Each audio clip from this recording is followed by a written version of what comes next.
Chemistry में हमारा जो ये लेक्चर है वो है क्लासिफिकेशन ऑफ कार्बनिक कंपाउंड्स या ऑर्गेनिक कंपाउंड्स के बारे में।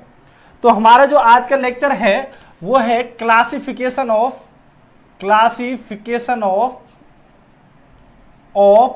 कार्बनिक कहें या ऑर्गेनिक कंपाउंड्स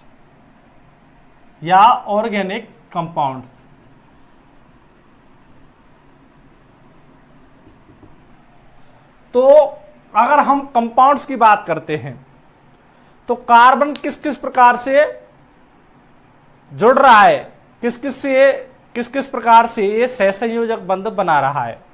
तो देखिए आप, कार्बन है, ये एटम है कार्बन।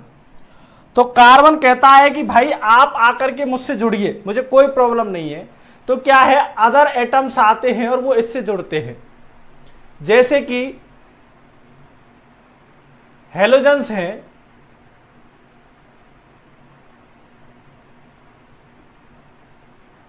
ऑक्सीजन है, नाइट्रोजन है। तो इस प्रकार से एटम्स जो हैं वो क्या करते हैं, कार्बन से जुड़ते हैं। ठीक है। और फिर क्या है, अब कार्बन ये कहता है कि कोई सा एटम अगर मुझसे नहीं जुड़ता है तो कोई बात नहीं, मैं एसआई में खुद ही अपने आप जुड़ जाऊंगा। तो मैं मेरे ही ग्रुप के अपने एटम्स के साथ में जुड़ जाऊंगा। तो इस प्रकार से जो कार्बनिक कंपाउंड्स या ऑर्गेनिक कंपाउंड्स हैं वो बनते हैं। तो अब इसी के आधार पर हम इसको, इनकी जो स्ट्रक्चर है, इस स्ट्रक्चर के आधार पर ही हम ऑर्गेनिक कंपाउंड्स को क्या कर लेते हैं, क्लासिफाई कर लेते हैं। तो ऑर्गेनिक कंपाउंड्स को क्लासिफाई हम इस प्रकार से करते हैं कि ये ऑर्गेनिक कंपाउंड्स हैं। ऑर्गेनिक कंपाउंड्स हो सकते हैं स्ट्रक्चर के आधार पर, बेसिस ऑफ स्ट्रक्चर। तो ऑर्गेनिक कंपाउंड्स की स्ट्रक्चर कैसी हो सकती है, तो ऑर्गेनिक कंपाउंड्स की स्ट्रक्चर हो सकती है या तो वो चेन में रहेंगे, कौन सी में, ओपन चेन में, या फिर वो कौन सी में रहेंगे, क्लोज चेन में रहेंगे। तो एक तो हो सकता है ये ओपन चेन में रहें, और दूसरा क्या हो सकता है, ये क्लोज चेन में रहें। और क्लोज चेन जो कंपाउंड्स हैं इनको हम साइक्लिक भी कह देते हैं। ठीक है। इसी प्रकार से जो ओपन चेन कंपाउंड्स हैं उनको हम क्या कह सकते हैं, एसाइक्लिक, क्योंकि ये साइकिल नहीं बनती है इन कंपाउंड्स में। या फिर इन कंपाउंड्स का अलग और नाम है एलिफेटिक कंपाउंड्स।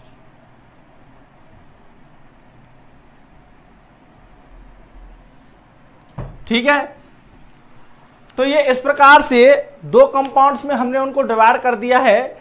एक तो एसाइक्लिक है, दूसरा है साइक्लिक।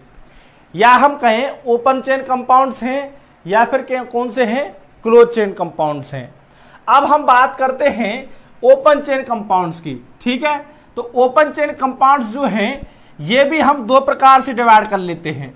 इनको हम किस प्रकार से डिवाइड करते हैं, वो इस प्रकार से है कि एक तो ये कंपाउंड्स क्या हो सकते हैं, सैचुरेटेड, और क्या हो सकते हैं भाई साहब, और ये कंपाउंड्स हो सकते हैं अनसैचुरेटेड। अब ये सैचुरेटेड अनसैचुरेटेड क्या होता है, तो सैचुरेटेड और अनसैचुरेटेड क्या होता है कि जो कंपाउंड्स होते हैं जिनमें सिंगल बॉन्ड होता है, compounds which have single bond. ठीक है, वो तो क्या हो जाएंगे, सैचुरेटेड कंपाउंड्स। और जिनमें मल्टीपल बॉन्ड होगा,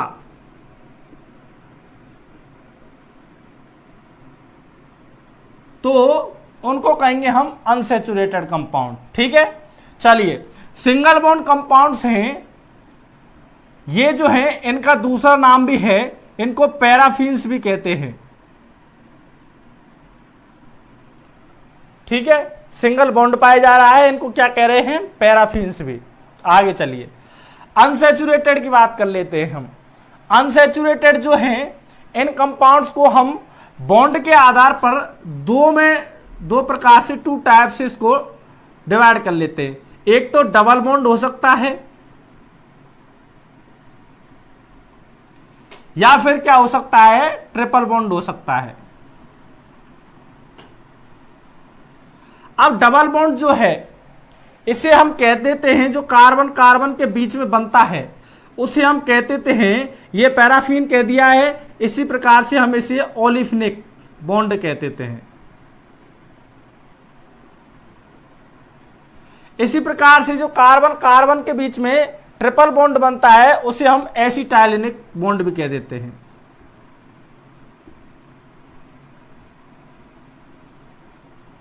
यहां तक बात समझ में आई कि पैराफिन इनको कह रहे हैं, इनको ओलिफिनिक कंपाउंड्स के बॉन्ड होता है तो ओलिफिनिक कंपाउंड्स एसिटाइलिक कंपाउंड्स कह रहे हैं।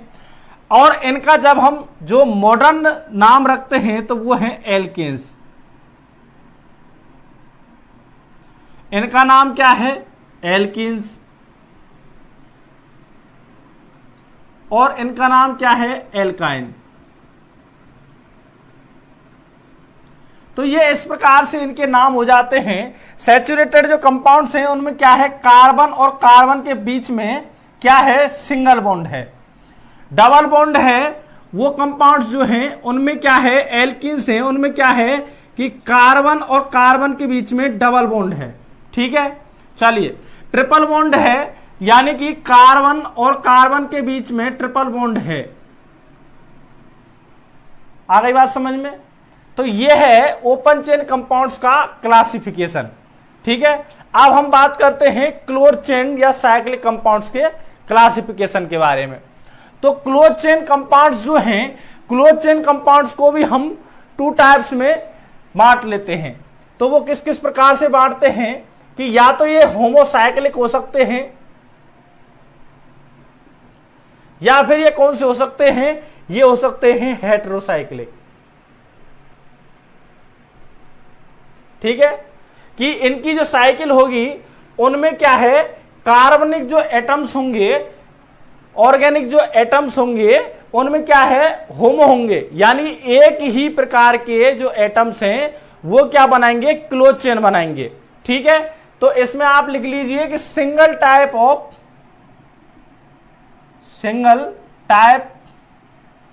ऑफ कौन से होते हैं, वो कार्बन वाले।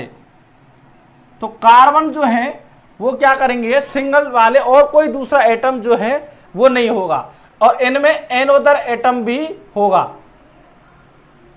कार्बन के साथ में, कार्बन एंड अनदर एटम। ठीक है, अब होमोसाइक्लिक कंपाउंड्स हैं, इनको भी हम 2 प्रकार से डिवाइड कर लेते हैं। तो वो कौन कौन से हैं, इनको हम डिवाइड करते हैं, एक तो एलिसाइक्लिक, ठीक है, और दूसरा है एरोमेटिक। तो एक कार्बन्स की चेन है, क्लोज चेन है, वो कैसी कैसी हो सकती है, वो हो सकती है एलिसाइक्लिक, और दूसरी कौन सी हो सकती है, एरोमेटिक। एलिसाइक्लिक कौन सी है, जिसमें एरोमेटिसिटी से कोई मतलब नहीं है। ठीक है, और एरोमेटिक जो है उनमें क्या है कि उनमें एरोमेटिसिटी पाई जाएगी। तो जैसे कि अब क्लोज चेन आप बना लीजिए, कैसे बना रहे हैं, ये कार्बन है, ठीक है, कार्बन की आपने ये चेन बनाई, ये क्लोज चेन हो गई।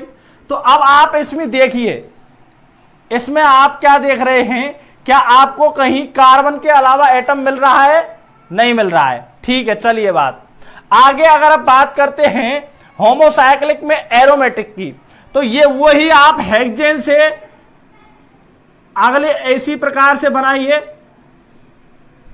और उसमें क्या है, आप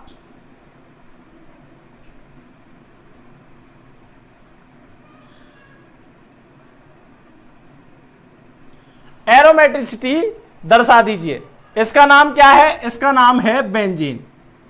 तो ये कौन सा कंपाउंड्स हो जाएगा, ये हो जाएगा होमोसाइक्लिक एरोमेटिक कंपाउंड्स। ठीक है, इसी प्रकार से अगर हेटेरोसाइक्लिक कंपाउंड्स को डिवाइड करते हैं तो ये भी एलिसाइक्लिक और एरोमेटिक कंपाउंड्स में डिवाइड हो जाएगी।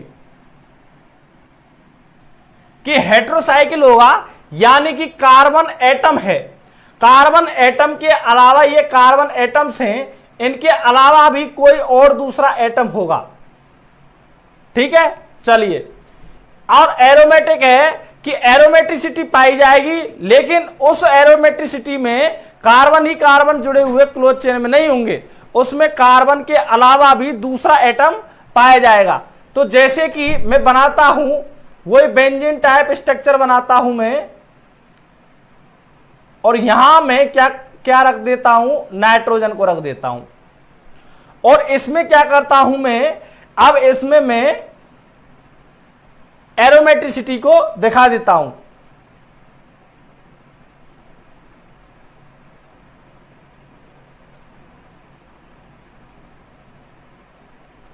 ठीक है, ये हमने क्या दिखा दी है इसमें, एरोमेटिसिटी। तो ये हेट्रोसाइक्लिक है, ठीक है, क्योंकि इसमें कार्बन के अलावा भी क्या है, नाइट्रोजन है, और क्या है, इसमें एरोमेटिसिटी पाई जा रही है। तो ये इस प्रकार से जो है on the basis of structure जो कार्बनिक कंपाउंड्स होते हैं उनको हम, ऑर्गेनिक कंपाउंड्स होते हैं उनको डिवाइड करते हैं। अच्छा, होमोसाइक्लिक जो कंपाउंड्स होते हैं इनको, एरोमेटिक जो कंपाउंड्स होते हैं इनको भी एनसीईआरटी में बेंजीनोइड और नॉन बेंजीनोइड कंपाउंड्स में डिवाइड करके रखा हुआ है। तो कौन कौन से compounds, benzenoid and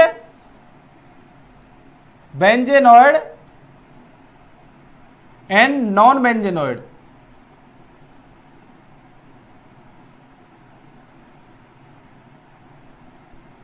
benzenoid compounds यानी कि जो बेंजीन है, जो तुम्हारा क्वेश्चन है which of the following is unsaturated compound, तो इनमें कौन सा कंपाउंड है जो कि अनसैचुरेटेड है। कैसा है, अनसैचुरेटेड।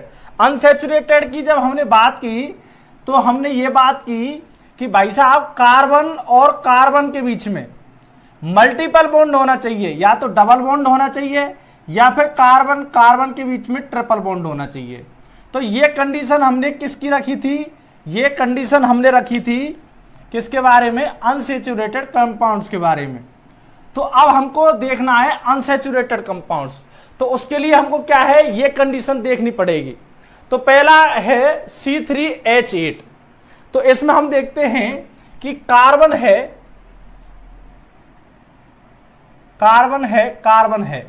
ठीक है, 3 कार्बन है, और तीनों कार्बन की अब हम वैलेंसी हाइड्रोजन से सेटिस्फाइड करते हैं। तो टेट्रावेलेंट कार्बन में ये हाइड्रोजन हमने ऐड कर दिए हैं इधर वाले में, और इधर वाले में हमने हाइड्रोजन ऐड कर दिए हैं। अब ये कितने हो गए हैं, 3 और 3 6, और 1 2 इसकी टेट्रावेलेंसी, इसको भी क्लियर कर देते हैं। तो हमने देखा कि 8 जो हाइड्रोजन्स हैं वो इन तीनों कार्बन्स पर हमने अटैच करती है, लेकिन हमको कहीं भी जरूरत नहीं पड़ी है कि हमें डबल बॉन्ड बनाना पड़े, यानी कि हाइड्रोजन कम पड़ रही हो उस वजह से हमको क्या है, डबल बॉन्ड बनाना पड़े। तो हमको इस पूरे स्ट्रक्चर में क्या हमको अनसैचुरेटेड कंडीशन मिली, नहीं मिली। तो ये जो कंपाउंड है ये क्या नहीं है, ये कंपाउंड नहीं है, अनसैचुरेटेड कंपाउंड नहीं है। तो ये हमने बात कर ली, ये किस प्रकार से अनसैचुरेटेड कंपाउंड्स नहीं है। चलिए अगला क्वेश्चन है CH3CHO।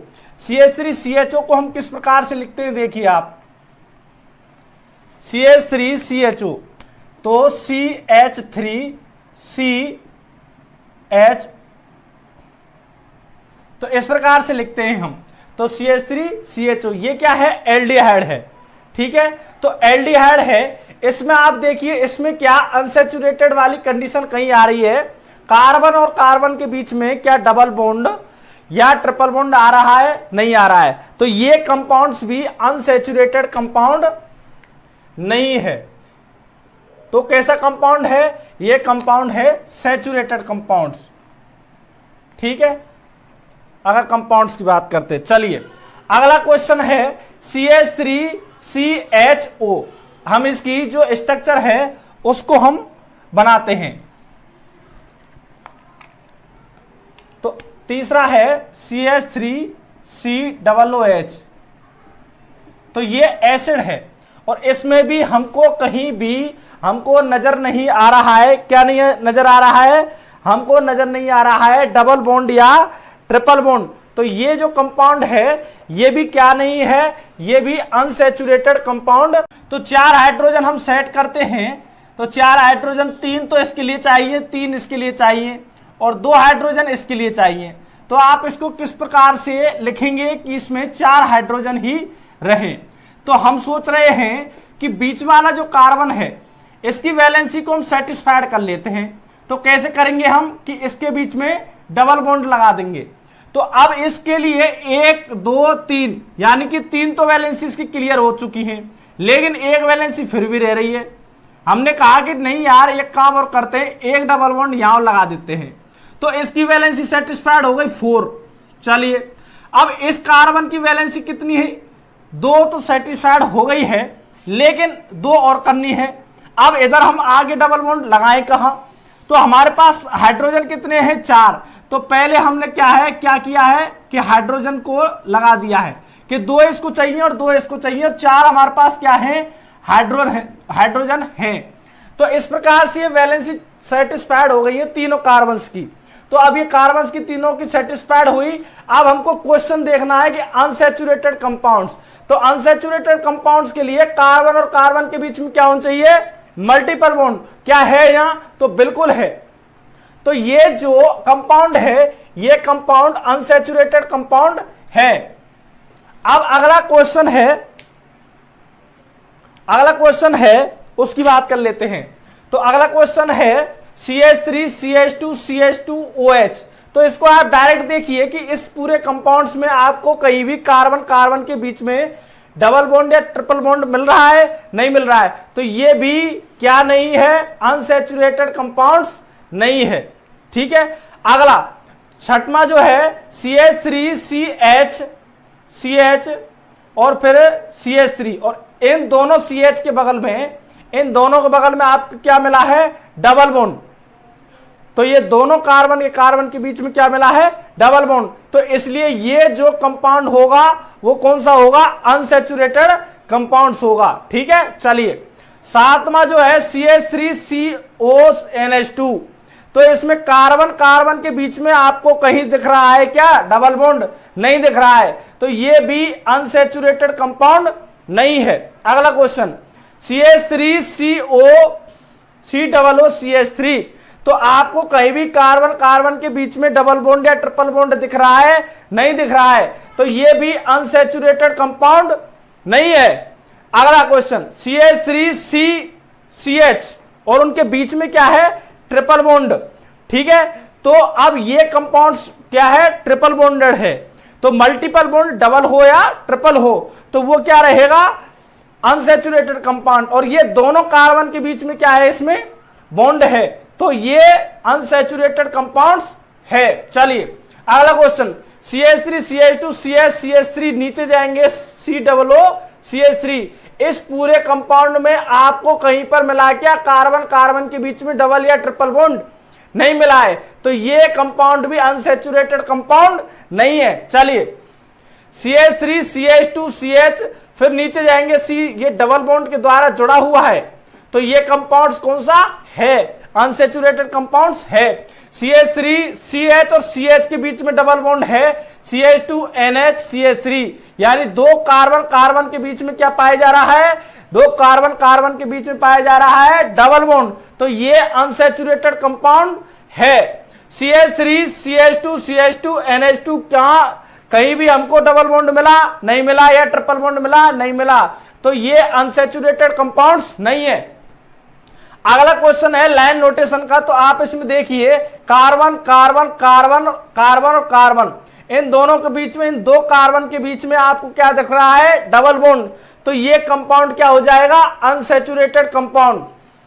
चलिए अगला जो क्वेश्चन है वो है COOH, फिर लाइन नोटेशन कार्बन है, यहां पर ये कार्बन हो गया, ये और ये। आपको कहीं भी डबल बॉन्ड दिखा, नहीं दिखा। अगर इसको आप खोलते हैं तो वो इस प्रकार से खुलेगा। तो इसमें भी आपको कार्बन के बीच में कहीं भी क्या नहीं दिख रहा है, डबल बॉन्ड या ट्रिपल बॉन्ड। तो ये भी अनसैचुरेटेड कंपाउंड नहीं है।